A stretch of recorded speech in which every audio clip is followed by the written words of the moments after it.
Ready, start.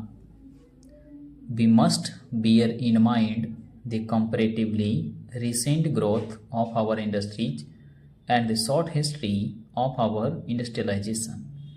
India has been looked upon for ages as a predominantly agricultural country. Those who swore by that statement little realized the wealth of resources that were available in the country and which could, if properly tapped and efficiently exploited, place this country in the forefront of industrialized countries of the world. We have, however, to realize that in the process of this industrialization, we have to make up the leeway of decades, nay, centuries.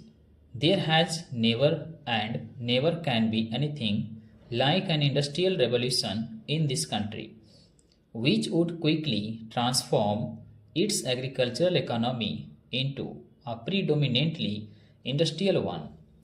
Our industrialization started at a time of more progressive ideas than characterized the industrial revolution of Europe has naturally to take note of modern ideas of the relationship between employers and labor and between these and the general community.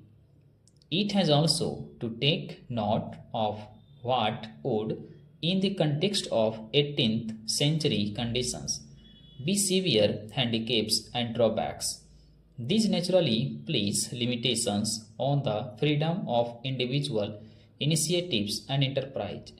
They naturally reduces the limits within which personal ability, talent, and competence can function.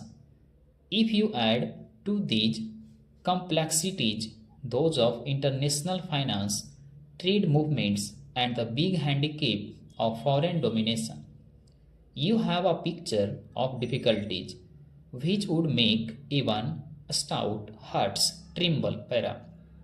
I am glad to say, however, that through the foresight, the spirit of adventure, and the nationalistic fervor of our pioneers of industry in the past, and the interest taken in our industrialization by a comparatively a small band of industrialists, we have been able to establish centers of industrial installations here and there, which form the nucleus of our industrial effort today.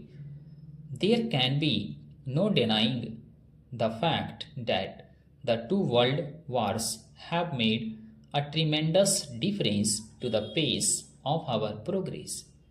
The operation of the nationalistic forces in the century has not failed to affect the pace and character of our industrializations.